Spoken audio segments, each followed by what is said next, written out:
Hello, friends. I'm Anderson Marchak, And I'm Ricardo Segura. and we are the Panel Bros. Welcome to the panel. Welcome to the panel. All right. Well, here we are. Here we are. It is now time for us to do our quarterly DC Studios Oh, discussion. yeah.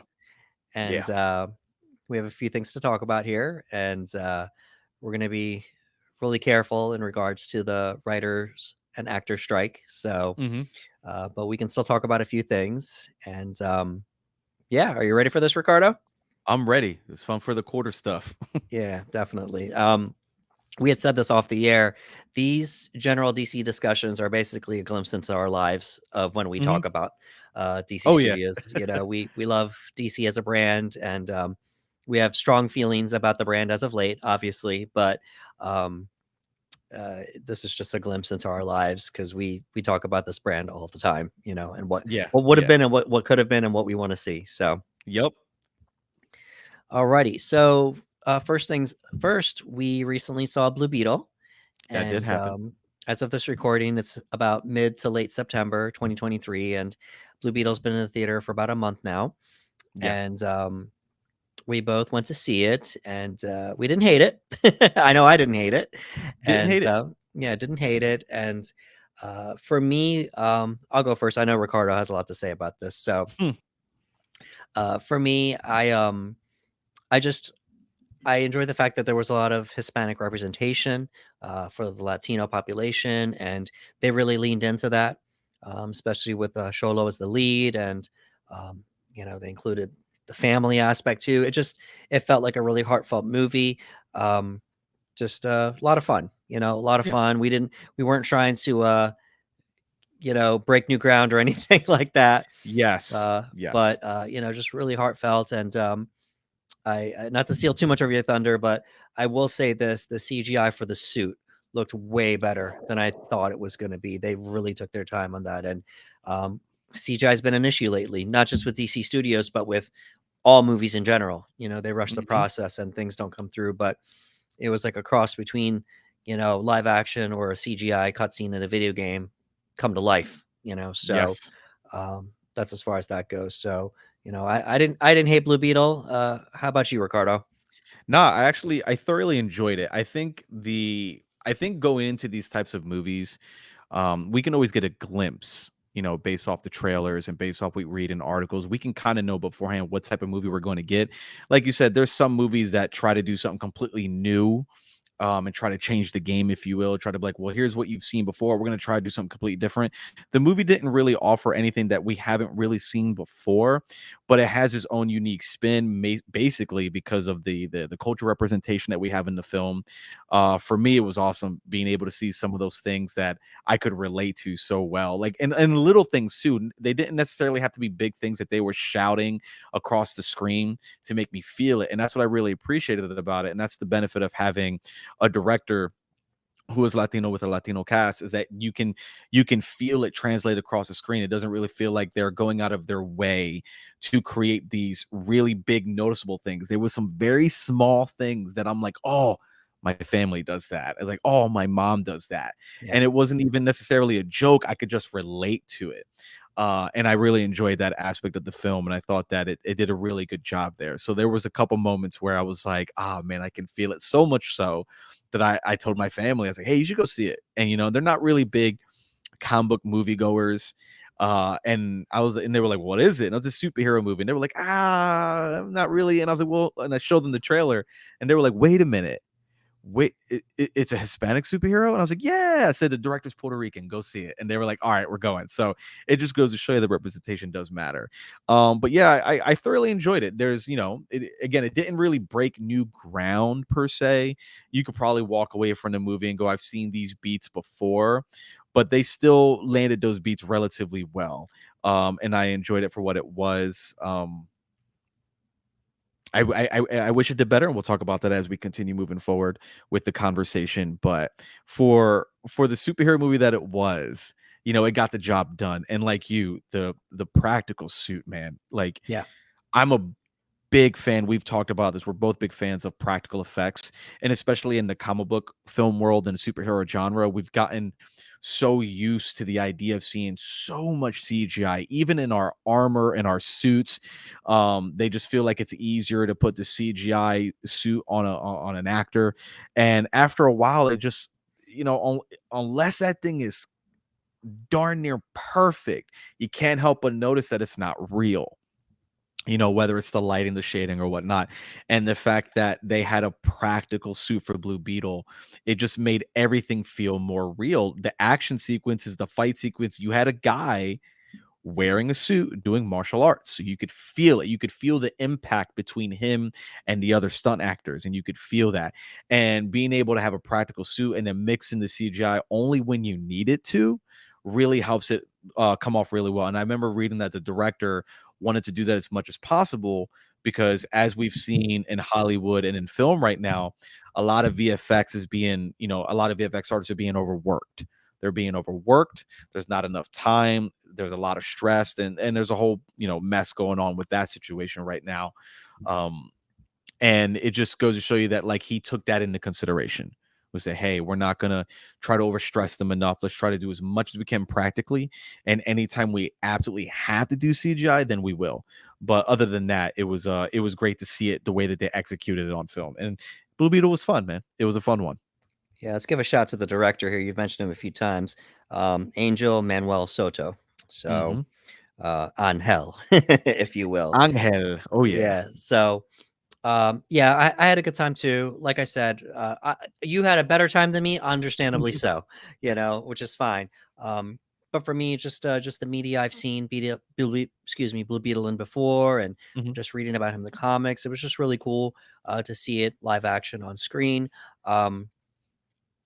And you did mention the practical effects. I was talking mostly about the CGI, but yes, you did Mhm. mention about the practical effects and such. I mean, do you think this could have been a streaming movie? Um, I mean, if we know what we know now concerning the box office, but I mean, I'm happy it got a theatrical release. I know there was rumors for a while with films like Batgirl and Blue Beetle. I remember there being a situation. I mean, Batgirl got scrapped, unfortunately, but I remember those two films were both being rumored for streaming. And I was pretty vocal. I saw some other people was pretty vocal as well, is that we wanted to see Blue Beetle theatrically. um that it was again, representation matters, and we wanted to be able to see a Hispanic superhero on the big screen.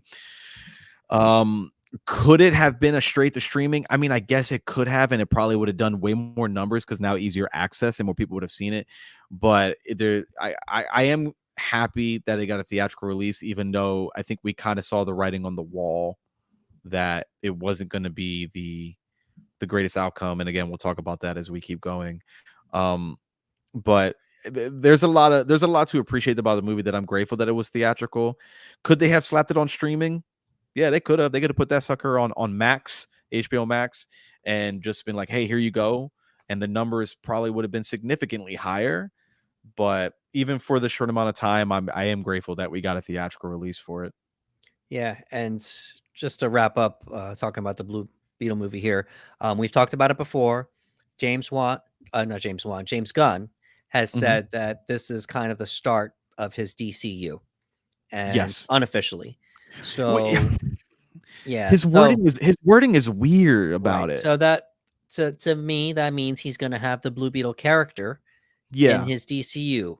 We're hoping Sholo comes back. We're hoping it's Sholo, Yeah, and man. we're hoping that at least he'll come back, and maybe it'll be a sort of a retcon, I guess. That's the guess. That's I mean, at the end of the day, we know for a fact that that means the Blue Beetle character will be a part of his DCU.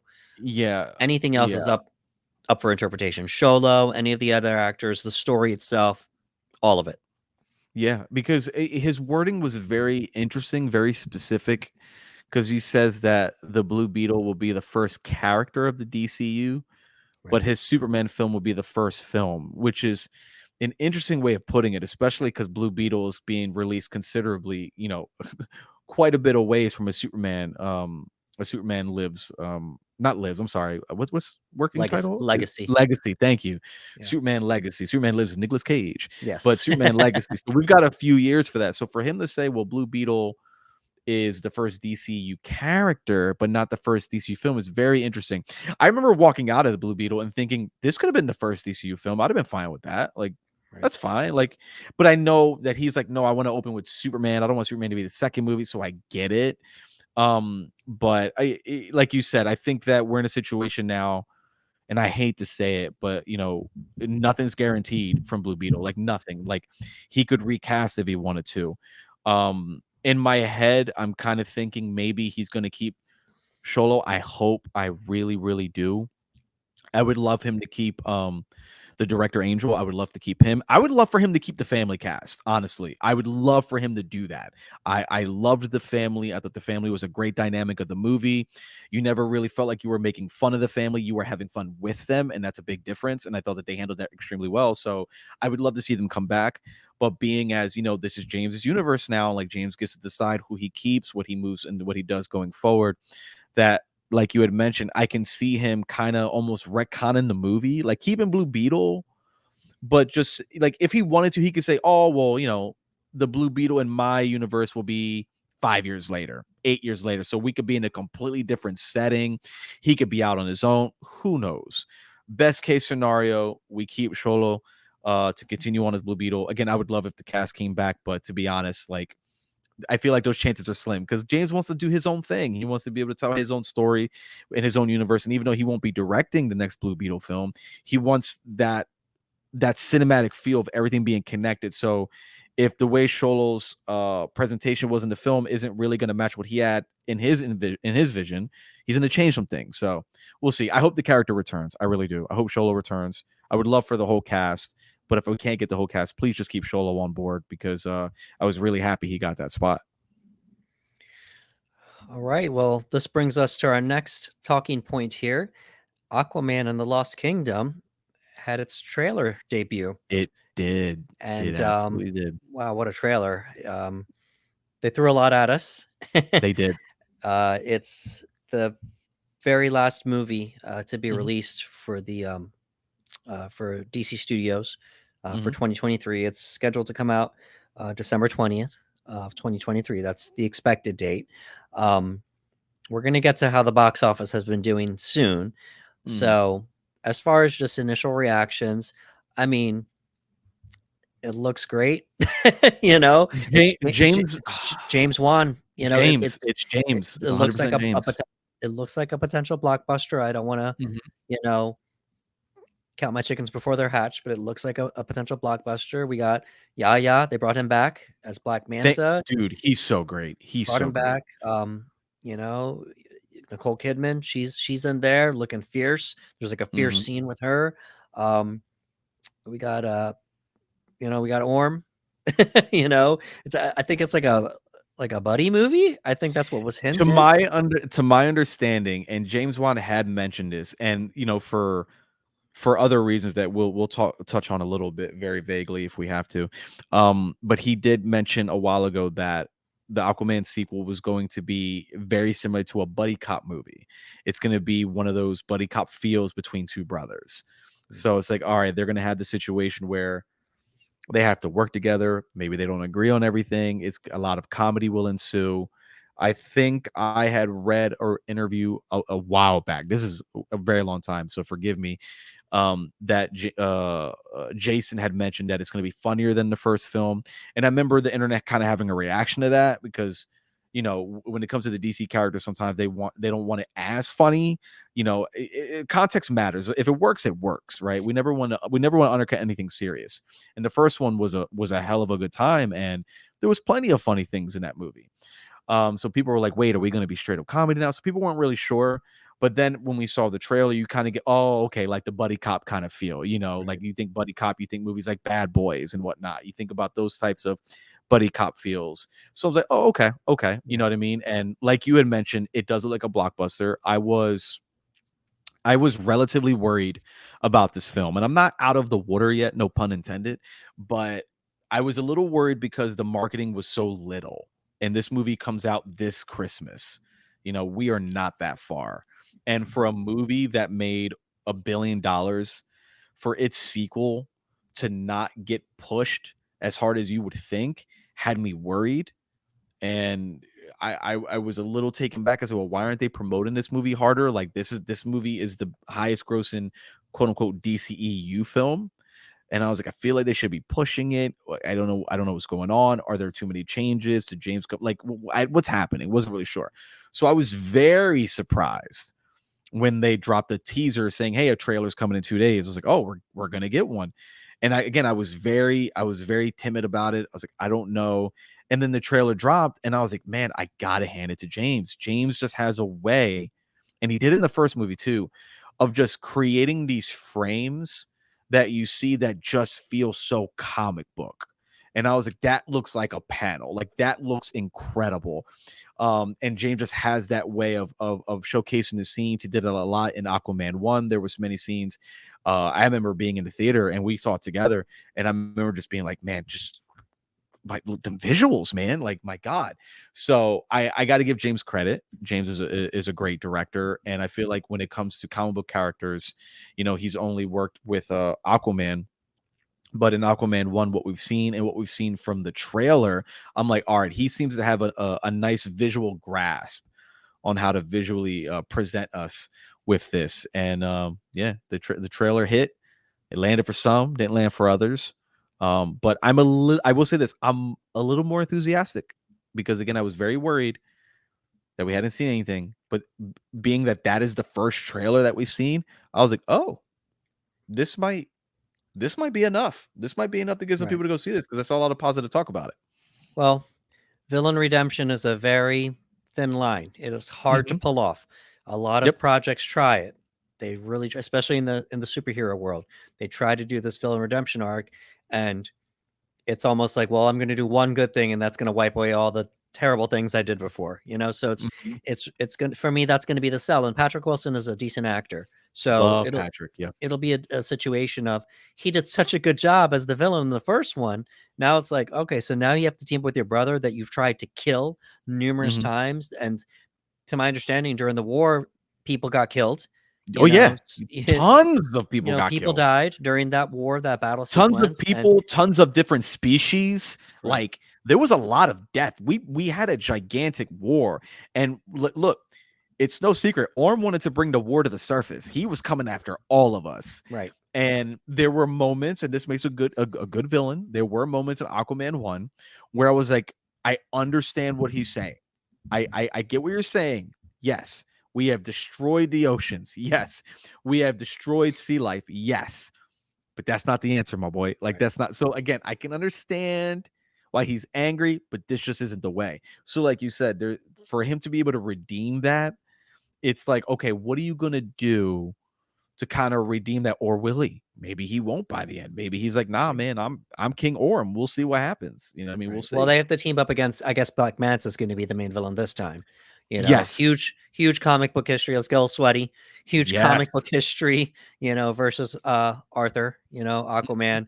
So he has to team with him to Yeah. do this. And we'll see what happens. And there were rumors of various DC character cameos.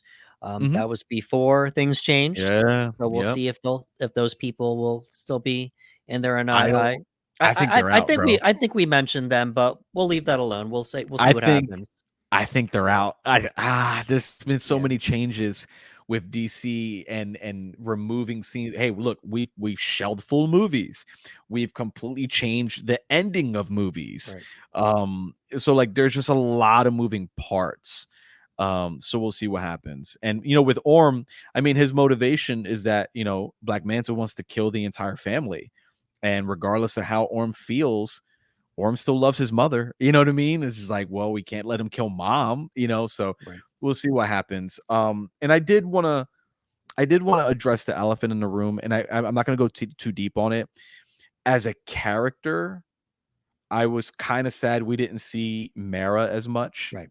because I love the Mara character, and obviously we understand what's going on behind the scenes, and whether you agree or disagree, completely up to you. It's all subjective. I don't Right. want to get in. I don't want to open up that can of worms here. Right. But I was slightly disappointed that in an Aquaman 2 trailer, the character of Mera was showed probably half of a second. And I was like, oh man, like I love the character Mera, man. Like I do. I thought the character of Mera was so BA in Aquaman. I thought she was incredibly BA in Zack Snyder's Justice League when she would have killed Steppenwolf herself. Like I was Right. like, she's awesome. So that was my one big complaint. And again, it's not up to me to tell the studio how they should cut their trailers and who they should show. They're dealing with whatever they deal with, whether you agree with it or not. Again, it's completely up to you as a person. But I wish we would have saw Mary a little bit more. That's just Right. me. And we're unaware if changes were made while filming was going on or not, because there were so many different rumors going on that they Yes. had to change it because of Yes. the controversy surrounding her, and or this is how it was always going to be. We don't know, and we won't Yeah. know. You know, we We won't know. won't. We So James said it was always the plan. Now, to be fair, to be 100% fair, I can see that being the case only because James had mentioned years ago that he does not do sequels. Like James himself doesn't like to direct sequels. He likes to make a movie and move on. But if he's going to do a sequel, he wants it to feel really different from the first movie. So being that the first movie was an Aquaman, was an Arthur and Mara story, I can see him going, okay, how can I make a fresh sequel? The first one was Arthur and Mare. Oh, let's do Arthur and Orm. Let's do those two. Let's make right, that the story. and So then I can right, believe that and then 100%. find a way for her to take the back seat, so to Yes, speak. I can You know, 100% believe that because from a director standpoint, James saying, "Hey," because like again, he's already saying like he most likely is not doing 3 if they make a 3. Like he like him to do the sequel took a lot because he's like, I don't really do those. I don't like to do that. As we've seen with his horror movies, he does a movie and he passes the torch to other directors. And he's like, all right, do your thing. So I do believe him. I do believe him when he says that was always the plan. But even if so, and he does not decide who cuts the trailer. James does not cut the trailer. So she still may have a significant enough part in the movie, probably not as much as she was in the first, but I was just disappointed we didn't see right. her more in the trailer. I would have loved to have seen more of her in the trailer.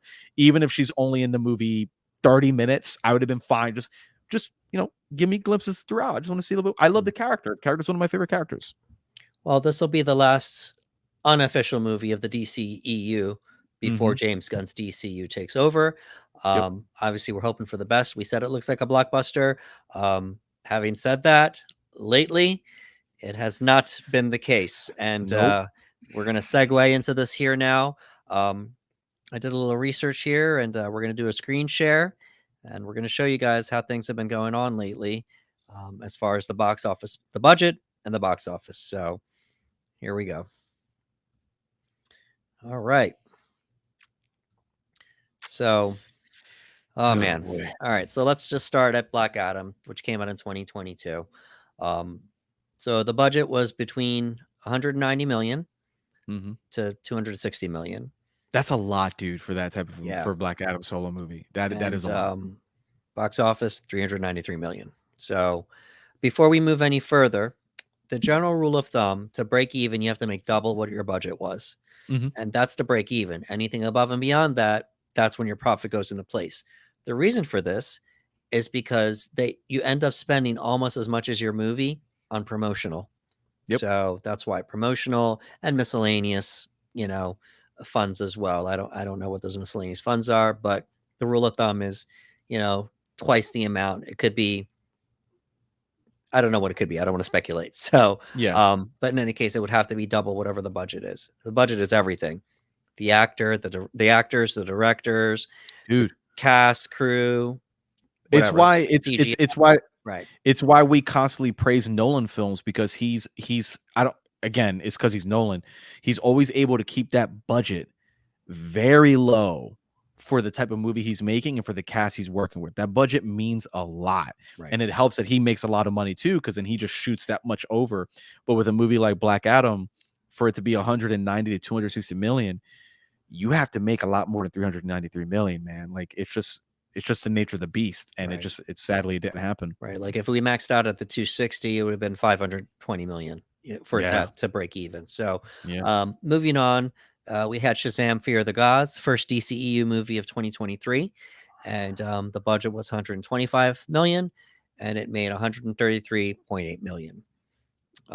After that, That oh yeah, god. that one. Well, we're not gonna do this for each one, but that one had the reviews weren't kind, and then Mhm. there was some stuff with Zachary Levi that just a whole bunch of stuff went wrong for that movie, Yeah. and And the marketing unfortunately, didn't help either. There was right, very little marketing for that movie. yeah, so didn't make as barely made whatever the budget was, but once again, it would need to be double for it to break even. Yeah. Then we're thinking, okay, well now here comes a potential blockbuster because this Yes. movie The Flash has been getting hyped for months and months and years now at this point. They went out and they changed things around to include Michael Keaton, the nostalgia factor, bring Mhm. him back. They went out and got Ben Affleck, who at the time said, "I'm done playing Batman." Nope, I'm Yeah. gonna come. I'm Yeah. gonna, I'm gonna come back for this movie. Um, and just various reasons where we felt, what, maybe, Mhm. just maybe. And the budget was between 200 and 220 million. And once again, box office 268.5 million. Ouch. You know, That nowhere, no, hurt. yeah, nowhere near what they expected. At least break even. At least break even, but um, nowhere near. And once again, we can go into why this happened here. Maybe it was the CGI. Maybe. Well, we're going to talk about that in a second. Well, Why these yeah, things? well, Yeah, yeah, why? because there's a couple contributing factors that I think affected all these films Right. in a certain way. I feel really bad for the Flash movie Oh yeah. because obviously that movie was in purgatory for a very long time. It went through a different director, it had two different scripts, maybe even three, who knows? It went through a lot. I'm very sad for the people that were really in for the nostalgia kick, for people like who want Michael Keaton back. That it didn't do as well, and it stinks because me being a kid, Michael Keaton. I mean, I remember watching the Adam West TV show, but the first live action film was for me was Michael Keaton Batman 1989. So as an adult, it's like, oh man, I get to see that again. Like that's great. And I wish the movie would have been able to do well, but there was a couple of contributing factors. Again, there was controversy around Ezra Miller. There was controversy around the film in itself. There was a lot, and it's just if I felt like they advertised it a decent amount, but it just didn't seem like it was enough. Right. Um, Next up, Blue Beetle. This is a lower budget movie, so we're thinking, okay, we don't have to go Mhm. too much, to make something. But once again, unfortunately, didn't miss the mark. 104 million, 104 million, so lower budget, Mhm. but it's still in the theaters as of this recording, mid to late September 2023. So it's 120.6 million so far. I want to be fair, Yeah. so far. Yeah. So far. Um, but once again, you don't make as much as the weeks go along. Mm-mm. So you've already had your highest weekends. And, at this rate, I mean, no, it's probably not going to make double, 200, it would need No. to make 208 million. Um, The so, the they'll make a little bit more because obviously they're gonna do home rental next, and right. the first rentals will be like 19.99, and those $20 rentals will go towards like a box office because it'll be considered one of those like in-home theater rentals. But I unfortunately I don't think it's gonna pull as much as it needs, and it is unfortunate. I will say this though, for a budget of 104 million, the CGI effects were better Right. than a 200 and $220,000 movie in The Flash. Don't ask me why. Don't ask me why. But the Blue Beetle, again, the visual effects and everything else, somehow at 104 million looked fantastic. And last is Aquaman and the Lost Kingdom that has not come out yet. Um, this is another higher budget movie here. We're looking at 205 million for the budget. Hmm. And obviously the box office, we don't know yet because it hasn't come out yet. It would need to make at least 410 million to break even, which Hmm. um, breaking even hasn't happened yet in recent time. And to be a box office success, we're looking at between 600 to 800 million, possibly another billion. Yeah. So that's it as far as the box office goes. Um, on a scale of 1 to 10, how worried are you now, based upon what we've seen in the past year? Because for me, I am very worried. I'm full on worried. Yeah, 10 out of 10. like we are in red flag territory. Yeah. I had been worried when crazy enough, when Shazam dropped, Shazam 2, and I noticed very little marketing, very little talk. There was online controversy. And then the first movie did ridiculously well with critics and fans. So I was like, okay, that should translate. But for whatever reason, it didn't happen. And from that moment on, I started to get very nervous. I was like, okay, wait a minute. Like, why didn't this movie do well at all? Like, opening week, like, no, I was so confused. And then I think we started to notice the pattern as each movie came out. I was like, oh, this is where we are now. And I'll be honest, I'm putting a lot of stock on Aquaman 2 as the biggest test of them all. Because now you're having a sequel to a billion-dollar film. If this movie can't even break even, we are at an all-time low when it comes to box office returns, when it comes to the DC universe. Now, can it do well? Again, after that trailer, I got a little bit more optimistic. I saw a lot of optimistic takes on it. I saw a lot of people more on board, and I was like, "Oh, maybe there's an opportunity for this to do well." And I'm not going to ignore the fact that Jason Momoa is still a highly recognizable star. He has a fan base. So we'll see what happens. Obviously, again, there was controversy around a certain actor in the film, and that led to some people saying, I'm going to see it, and some other people saying, I'm not going to see it. Very similar to the Flash situation. I'm going to see it. I'm not going to see it because of this person. So I'm curious how that will affect the box office turnout. But yeah, I think we're in a very, very, very bad spot. And James Gunn is in an interesting position because a lot is going to be riding on that box office return for Superman Legacy, because it's like, look, man, these previous films that launched before your takeover have done, extremely poor. And many can argue why. Again, I've said it before. I think that maybe his announcements really hurt this box office more than people had anticipated, because people are now going, do these films matter? Are they going to matter moving forward? Because if they were standalone movies like a Joker film, that's not really as important. But you have movies that are supposedly built within one cinematic universe.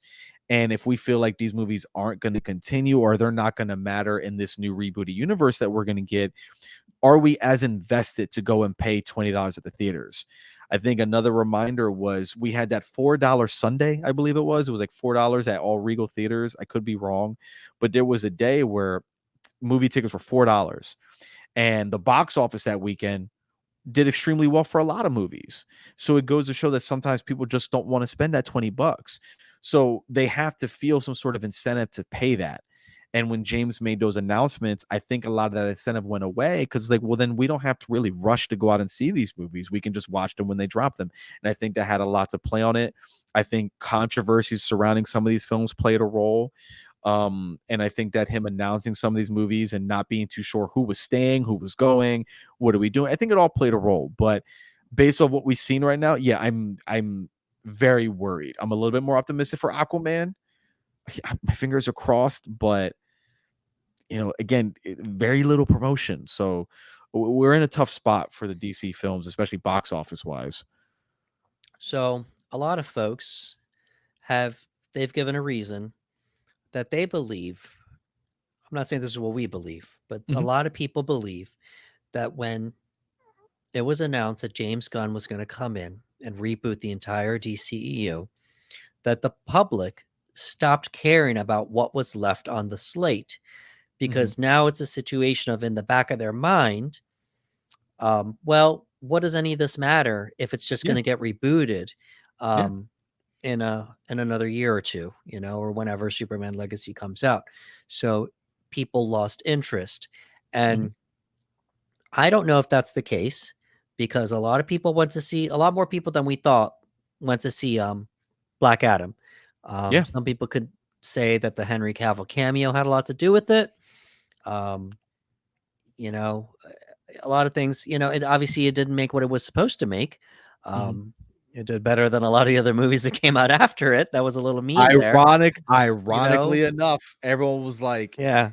"Wait a minute, his actually made more than every other one that Yeah, came out?" it Oh, didn't break even, but it did no. better, so Mhm, but the argument is that because of this announcement of the reboot, um, to counteract that before you go here, I don't think too much of the general public will care about something like that, though. mm-mm, You know, mm-mm, a movie being advertised is a movie being advertised. For me, general public, they see Michael Keaton coming back as Batman, everybody's gonna wanna go see that movie. mhm. Nostalgia is a hell of a drug. I say it all the time, you It know? really is. But unfortunately that wasn't the case. So, but this was a reason given. Agree or disagree, Ricardo? What are your thoughts on, besides marketing, why these movies have underperformed? I think, and this is one that hurts the most. I think the DC brand for the past few years has been attached to such a negative stigma because even when we go back to Justice League, and we're going back pretty far, when that situation happened, and then you had released the Snyder Cut, um, there were many people that knew about the Snyder Cut movement, but weren't aware of why. So the people who were aware of that movement but didn't know why took that still as a negative thing. They were like, "Oh, why are they asking for a different cut of this movie?" Blah blah blah blah. And there's a lot of people out there who don't like Zack Snyder movies, so there was just a negative stigma around it, regardless. And then the movie finally got released, and there was a big positive upswing. But now you're left with a sour taste in your mouth because then you think, "Well, can we keep doing that? Can we keep going that route?" Because that was actually pretty good. You know, a lot of people who weren't really on board were like, that was actually pretty great. Can we continue with that? And it was like, no. So then you have the situation of like, oh, well, then okay, so we're not going to follow that. Okay, cool, or whatever. So you had some people that are very upset about that, and you have other people that were just confused. They were like, well, why aren't like there's two versions? Like again, some people didn't even know. They were like, there's two versions of Justice League. There's two, and it just kind of showed like this weird ugliness of mismanagement. And then I think that you have other franchises, like you have Marvel and everything else, and Star Wars, and they seem to have a better grasp, according to the general public, of something that flows better. I feel like the general public got so, especially to Marvel, regardless of how you feel about the Marvel movies, the general public perception of Marvel is that everything flows together. And I think that with DC, things got very choppy. So even if they're not diehard fans and going like, well, this has to be this way or this has to be this way, things felt very choppy. Because even for a general fan, Robert Pattinson is not Ben Affleck. Like, that. So then you have that curiosity. I remember people asking me questions that would be considered the general public of being like, wait, Ben Affleck's not Batman anymore? It was like, oh no, it's Robert Pattinson. And they're like, oh, so is it a prequel? And it's like, no, it's not a prequel. It's a separate universe. Is it a separate universe? Yeah. We still have Wonder Woman though? And I was like, well, yeah, we have Wonder Woman. It's a different universe. Wait, DC has more than one universe? So I feel like even for the general public, Right. there were certain things that was like, wait, so Right. so But what are we right, doing? right. And to your point, before I know where you're going here, Matt Reeves, the Batman, the budget on that was 100 between 185 to Mhm. 220 million. So with all that information of people not being sure why this is happening, separate universe, blah blah blah, it still ended up being a blockbuster. It made Batman, baby. 771 million on the Batman name alone, Batman. having nothing to do with the DCEU. Yep. So, not to step on your toes a little bit here, but the thing is people aren't going to know any of this. It's a No. new actor playing Batman. It's something totally separate. So that movie made money, one based upon the Batman name, two based upon marketing and and then three word of mouth.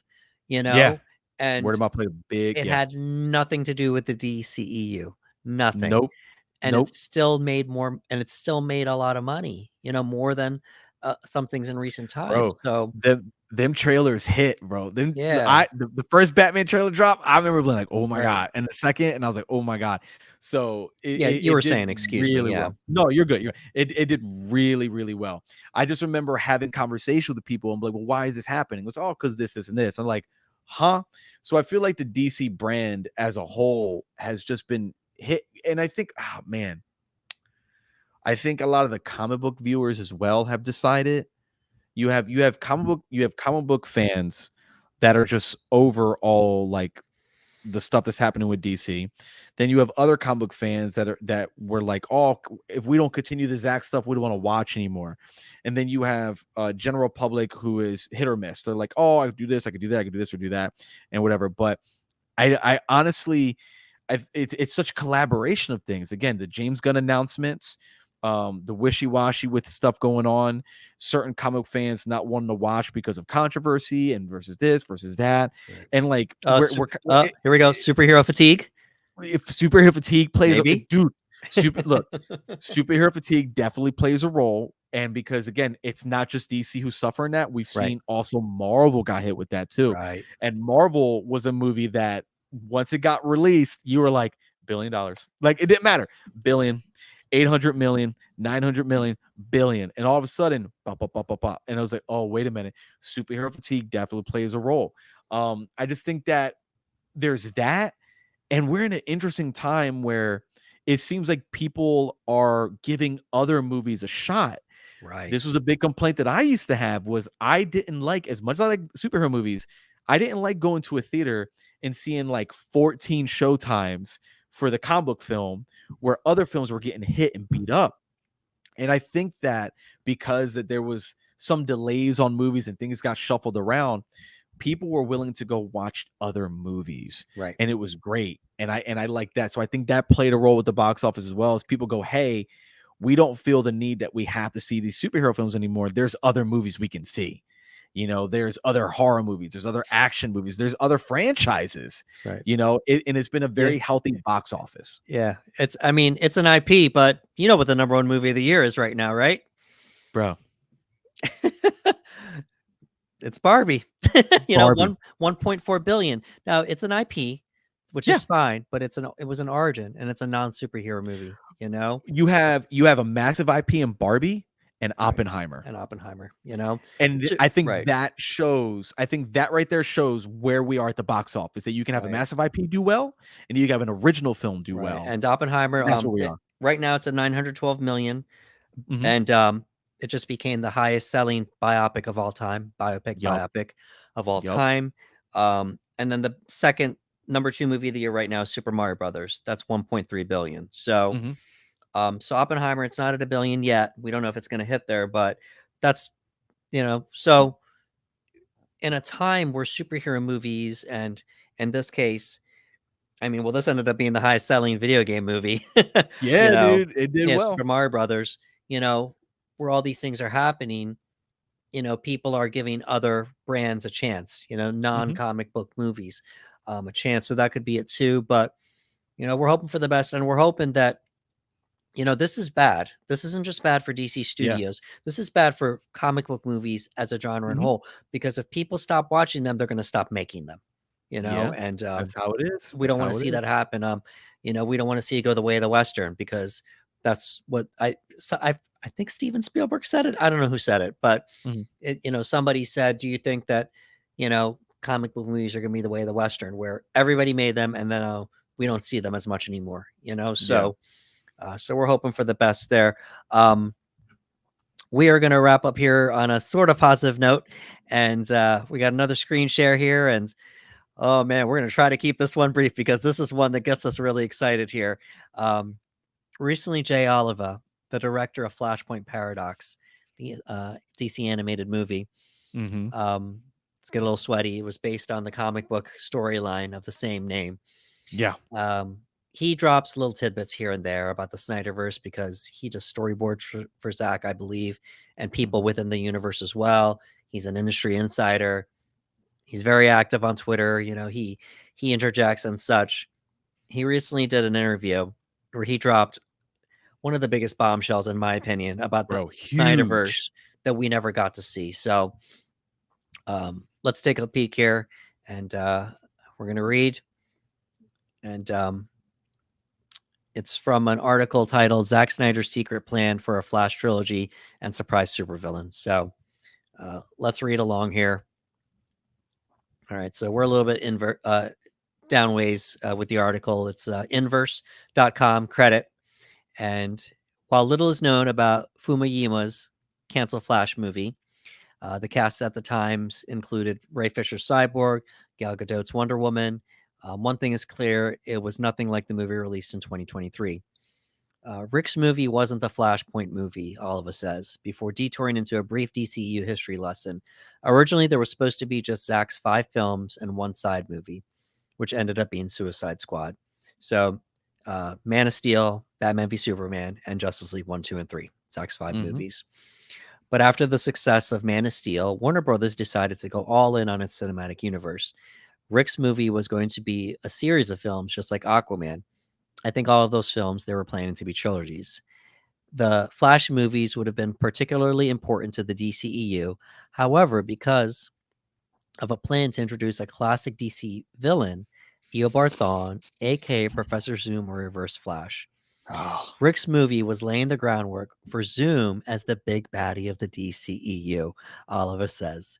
It was Professor Zoom pulling the strings because he had come from the future basically to F with Barry. In the Flash movies, Zoom would be the villain in the background, but also in the ancillary other films, you would see some of the influences of Zoom on the rest of Justice League. So there's My Zoom. God. So we're gonna keep going down here.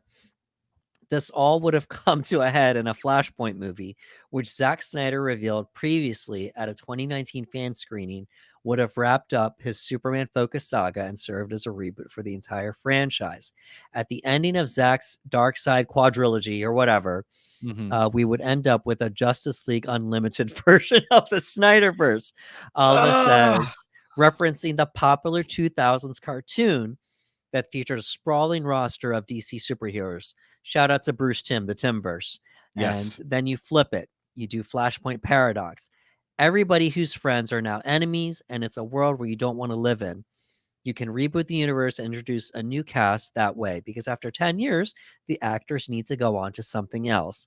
He closes out the interview here by saying, they close it up by saying, for Oliva, that planned Flashpoint movie was also a chance to bring his original animated film to life, complete with its epic, world-destroying conflict between the Amazons and Atlanteans. In both the comic and the cartoon, the story hinges on a fatal love triangle involving Aquaman and Wonder Woman. I wanted to really capture the grimness of the comic, but also lay the groundwork for adapting this as if it was a Marvel live-action film, he says of his 2013 animated film.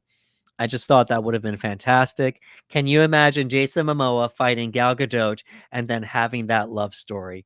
All of the missed opportunities, Oliva concludes, with a hint of whimsy. Being a part of it was so exciting, and then having to shift gears and pivot, it's kind of sad. I would have loved to have seen it get to this point. Oh my Good goodness. All right, God, Jay. man. Let this man cook. Like, like this dude decided to drop one of the biggest Whew. bombshells I when it apologize. comes to this I had to film. read a lot there, but we had to get it all out so people could Yes, understand, what was coming from. So, there's yeah. and again, I've often wondered what Rick's script was for the Flash. So when Jay said like, "Hey, it was nothing like Flashpoint," and we had conversated about this a couple times, was the Flash movie what they had always intended? And now we can see that wasn't the case. That Warner Brothers made some last minute moves because they just wanted to rush and reboot and reset to like use this. And meanwhile, you had this epic saga being worked on and coming up with ideas. And you mean to tell me that Zoom, aka Reverse Flash, Yeah. here's what's so great about that character. That's a very powerful character. But what's so great about what he's saying is that he wouldn't have just been used in the Flash movies. It would have shown he has been pulling the strings against every Justice League member in one way or another. And that reveal alone would have just melted brains in the theater. Right. Like you we're like again we're Dark Side, we're Steppenwolf, we're doing Justice League 1, 2, and 3, we're doing this, and little did we know that the Reverse Flash was little by little was plucking things from history, changing things, altering things. Maybe this is why this has happened. We're revisiting scenes from previous movies, Wonder Woman, Man of Steel, et cetera, and you're realizing that this didn't work out because Zoom was there doing this and it's like, I, again, melting brains in the theater. Right. And obviously the Zoom, that's a big reveal. Yup. Absolutely, and then he says it would have basically brought Flashpoint Paradox to life, which Ah, we've both read the comic, we've both seen the yes. movie, but to see a live action versus, oh my gosh, there's so much to unpack with that Yeah. statement alone. You have Aquaman versus um Wonder Woman. Mhm. Wonder Woman chops Mara's head off. Yep. We have skinny Superman, Yup. with the red sun. Um, Bruce is dead. You know what I mean? We've yeah, got we've you got know, Martha as Joker. right. You have Thomas Wayne as Batman who Yeah, kills people. right, right. Like, It would have been. It was just. It's such a great story. We have gotten to see all that, and then on top of that, he just slides in another thing there. Oh, it was going to eventually resemble the Justice League Unlimited, cartoon, which that killed me because I love that show. We're talking about well, there's been universes here and there, but it was mhm. their first animated universe. We had Batman the Animated Series, which all-time Yes. classic to a lot of people. Goat it. We had Goat it. Superman the Animated Series, and then Yes. a couple side shows, Batman Beyond, Mhm. and then Static Shock. Yeah. But for the most part, all of that led to Justice League and Justice League Unlimited, which, all right, let's get a little sweaty here, folks. Look, I, go. I, I listen. If you want to see a complete version of the DC universe and seeing as many characters as possible, I'm not going to even tell you to go back and watch all those other shows. If you just want to see, everyone just working together and such, please do yourself a favor and watch Justice League and Justice League Unlimited. It's 4 seasons. It's a great watch. Um, it's incredible. It's Yeah. absolutely incredible. Yeah. So, yeah, just getting a little sweaty here because No, it's good. I think that and a lot of people, they think back on that show with such fond memories. Like, again, right, it's in the conversation. You got the Batman animated series, like you mentioned, and Justice League Unlimited are shows that are always in that conversation, and they're done so well. And Zack Snyder in Zack Snyder's Justice League, I remember when one of the trailers dropped, and people pinpointed and saw that when you had the character reveals and you had that like orange tint sun behind them, and they were like, "Yo, that's just League Unlimited right there." Like yeah, he's going for that frame, and like now hearing that that's where they were thinking, where they were going, the feel that they wanted. It was like, man, we were right there, and getting a live action Flashpoint Paradox. I absolutely oh, love the that book. that alone, right? That Like alone, right? that in itself is huge because I remember for years and years, people often conversate and speculate. They're like, "Oh, what could DC do that could match, Infinity War, Endgame, or those types of movies?" I'm like, well, DC has a couple events. They could do Crisis on Infinite Earths. But when they were talking about the Flash movie, I was like, man, if they built a Flashpoint Paradox, that in itself is a humongous story. And we could have had some amazing things done. And just being able to see that level with those minds behind it, working on the big screen with all those characters, different versions of themselves, and then being able to look, and we talked about this. They could have done it and then reboot it Right. right from And there. he dropped it. He said it was 10 years. All it would have been Yeah. was 10 years. And then Yeah. whoever wants to stay on board, fine. If not, we'll find a way to recast you because now it's a Yep. reboot, It's a you know? reboot, you know? And unfortunately, just those negative reviews for Batman v Superman started a chain Bro, reaction that really bad. led to, whatever happens, afterward. Mhm. This and we've heard news here and there. Zach's dropped things here and there, but Jay just he brought it with Dude, this yeah. news. He Look, really brought it. Zach is the type of guy that'll have something in a background. He'll drop breadcrumbs. Right. Jay said no, and Jay slapped it down and just said, Right. "That's what we were gonna do." Right. Because now And you're he's like, revealing the "Oh my entire thing god." because we've heard tidbits of the Zack Snyder Justice League trilogy. We Mhm. heard tidbits. He's revealed storyboards that obviously would have changed eventually because Zach's not going Yeah, to show you yeah. everything. But you know, this is what it was. So this is, I'm assuming this was Kevin Smith was talking about when he found out what Mhm. Zach had planned, air quotes, you know? Yeah. So that's all that we can assume here. And it's just so disappointing. And then, mind you, that would have been the end point. We were Yeah. still on the verge of getting, you know, the Ben Affleck's The Batman movie, The Batman. which Yep. that Jay has said is probably one of the best scripts he's ever written Yeah. or read, excuse me, Red. Yeah. you know? So, the DCEU, the Snyderverse could have looked drastically different, if Warner Brothers had just kept their hands off If they and let them go, let the creators go, you know? and you brought it up. I think you brought up the perfect button because Zach had said it too. Is that when those reviews for Batman v Superman came in, like Warner Brothers just like panicked, and he's like, "Well, we already have like a layout." And it's like, we got to change this, we got to change that, we got to, and I'll give him credit because even with the changes, his version of Zack Snyder's Justice League still hits. There are scenes that he had storyboards that never made it into the film that seemed considerably heavier, didn't make it. But even in his Zack Snyder's Justice League version, he went as hard as he could go, and he even shot some extra stuff, and it's a fantastic film, unbelievable Right, film. But knowing where we were going, he just wanted to hit his 5 films, right. do this, and kind of get out. And they only had one film planned on the side. And then Warner Brothers was like, hey, let's do this. So again, the idea of Flashpoint Paradox, Jay working on it, being able to see some of his work on live action, all these characters being used as a potential way to reboot and get certain actors out they don't want to be on anymore, keeping some, we get it. And just knowing that much detail was going in. Again, I cannot get over the Zoom Reverse Flash stuff. I'm like, Yeah, no, that's I huge. mean, Like, it's a we big character. assumed Zoom would be revealed eventually, Mhm.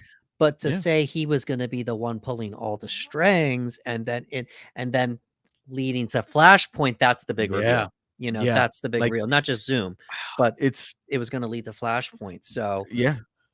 you know, and it's just sad, you know, It's it's very just sad, sad. and It's very I wanna give sad. a shout out to Chris Terrio because, I'm sure he would have been a part of things, you know, because Oh, yeah. he, I believe he wrote the Batman with Ben Affleck, you know, and that's what they were going to do. I'd love to get a hold of that script, I you know, to want that see script. Somebody leak it.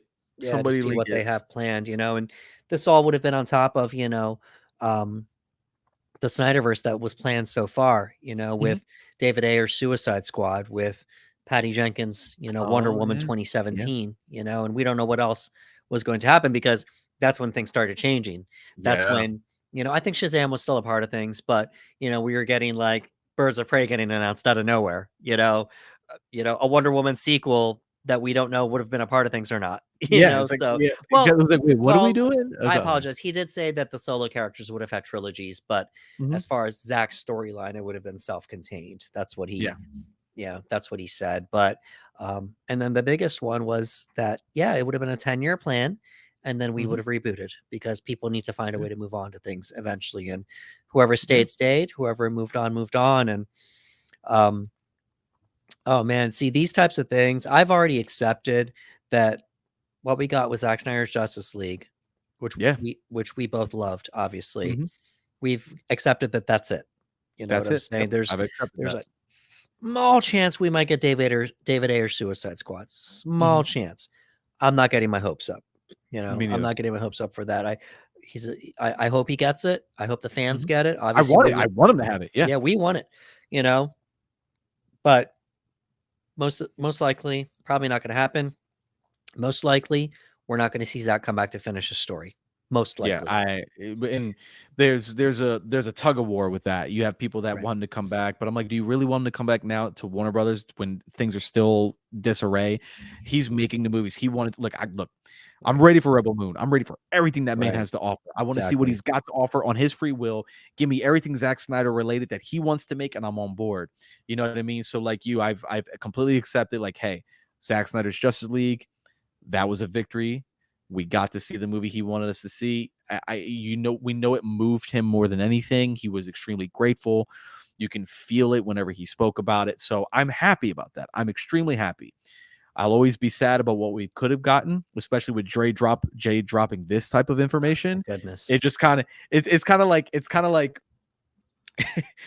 the girl that got away, and then every so often she texts you and be like, "Oh yeah, we could have been this." I'm like, "Oh no," you know what I mean? Because like, we move on and we graciously move on to other things, and all of a sudden Jay's like, "Oh, by the way, 10-year plan, Reverse Flash, Zoom, Flashpoint Paradox. This was happening," and you're like, "Oh my god!" So Right. it's like gives you flashbacks. Right. And we've touched on it before. The best that we can hope for is maybe sometime down the road they bring the gang back together again. You Yeah, know, they bring Zach. yeah. I call them Zach's actors, but the Snyderverse Mhm. actors. We get to see them again, maybe for a Kingdom Come movie or for Hey, some type look, of event film or a if crisis James, or a if crisis James, film. You know, right? If James wants to go wild, when he comes up to his big event and he says we're doing Crisis, he'd be like, "Hey Henry, we're gonna need you back for Crisis. Right. Affleck, you want to come And back?" He can do that. we'll see the He can do multiple that. versions of Yeah, Superman and Batman and yeah, such, you know, and that would be cool if we ever got yeah. to see that one day. But and then once again, we want to let James Gunn do his thing. Do We his want we thing. Yep. let's wait. Let's see. Let's see Hmm. what happens. You know, we have strong opinions obviously, but we Hmm. want to see, you know, Superman Legacy is the first one. We got Batman Brave and the Bold. He has a lot planned. Let's hope what happened to Zach doesn't have to happen to James Gunn because Yeah, that should happen. James Gunn made a huge he made a huge announcement for a plan, you know. So Hmm. let's see what happens with James Gunn. And in the meantime, we are we are planting our flag in the ground. We are happy with what we've got. We Dude. are happy. Was that all this stuff is awesome and it's exciting to talk about. It's really cool to reminisce. It's I get sad whenever I talk about Ben Affleck and Chris Terrier's Batman movie, you know, but I'm happy that we got this 4-hour epic movie of Zack Yep. Snyder's Justice League that we never thought we were going to get. And Yeah. to think that he was going to expand on that to what we just talked about, to Flashpoint, to two more movies that would look like Justice League Unlimited. That just, it's sad, but it gives me comfort knowing that that's what we would have gotten.